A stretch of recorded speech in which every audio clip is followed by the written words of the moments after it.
नमस्कार. आपल्या सगळ्यांचे महाराष्ट्र सोशल न्यूज चॅनलमध्ये हार्दिक स्वागत. चला वळूयात एका नवीन बातमीकडे. आजची बातमी.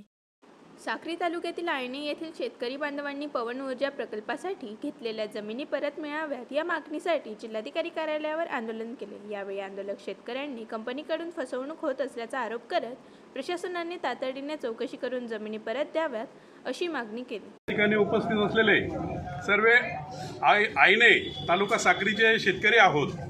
आमच्या जमिनी वेस्टाज RR कंपनीनं 2004-05 मध्ये घेतल्यात आणि त्याच्यावर 2 ते 3 वर्षामध्ये पवन ऊर्जा हा प्रकल्प सुरू करणार होते.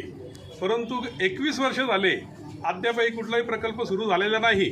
शासनाचा निर्णय आणि शासनाचा जो जार आहे त्यानुसार आम्ही अशी मागणी केलेली आहे की ज्या जमिनी त्यांनी कायदेभंग केलेला आहे शासनाच्या निर्णयानुसार त्या जमिनी आम्हाला परत मिळण्याकरता आम्ही मॅडमांना, कलेक्टर मॅडम, RDC साहेब आणि जे कुळवहिवाटचे जे मेन बॉस आहेत पाटील साहेब यांना निवेदन दिलेलं होतं. आमच्या 3 तारखा झाल्यानंतर आज त्याची हिअरिंग होती.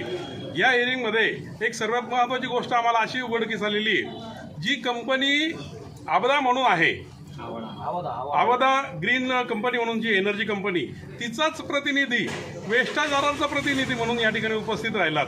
ही शंकेची बाब आहे. तो खोटा प्रतिनिधी आहे असं आमचं म्हणणं आहे.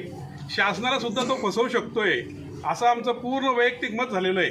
तर कुठल्याही प्रकारे आमच्या जमिनी आम्हाला परत मिळाव्यात. शासनाने कुठल्याही प्रकारचा निर्णय करताना शेतकऱ्यांना विश्वासात घ्यावं.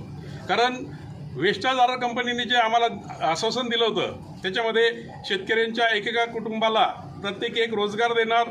त्या ठिकाणी आम्हाला जी 25% रक्कम जी दिली होती, उर्वरित रक्कम ताबा घेताना आणि प्रकल्प सुरू करताना देणार होते. असे बरेच आश्वासन त्यांचे बाकी आहेत. आम्ही तसं सविस्तर लेखी कलेक्टर मॅडमांना दिलेलं आहे. साक्रीच्या कोर्टामध्ये प्रकरण न्यायप्रविष्ट आहे. तरीसुद्धा आवदा ही जी कंपनीचे प्रतिनिधी आहेत हे दादागिरी करून शेतकऱ्यांना जाऊन दमदाटी करतात आणि अनेक वेळी कुठल्या तरी आरोप करतात. आज सुद्धा आलेला प्रतिनिधी हा टोटल खोटा आहे असं आमचं सर्वांचं मत आहे. त्यामुळे प्रशासनानं याच्यावर पूर्ण विचार करून आम्हाला न्याय द्यावा. मॅडम सुद्धा आज आमच्या या सपोर्ट करतात. बातमी आवडल्यास चॅनलला लाईक व सबस्क्राईब करा व दररोज अशा नवनवीन बातम्या पाहण्यासाठी चॅनलला फॉलो करा. धन्यवाद.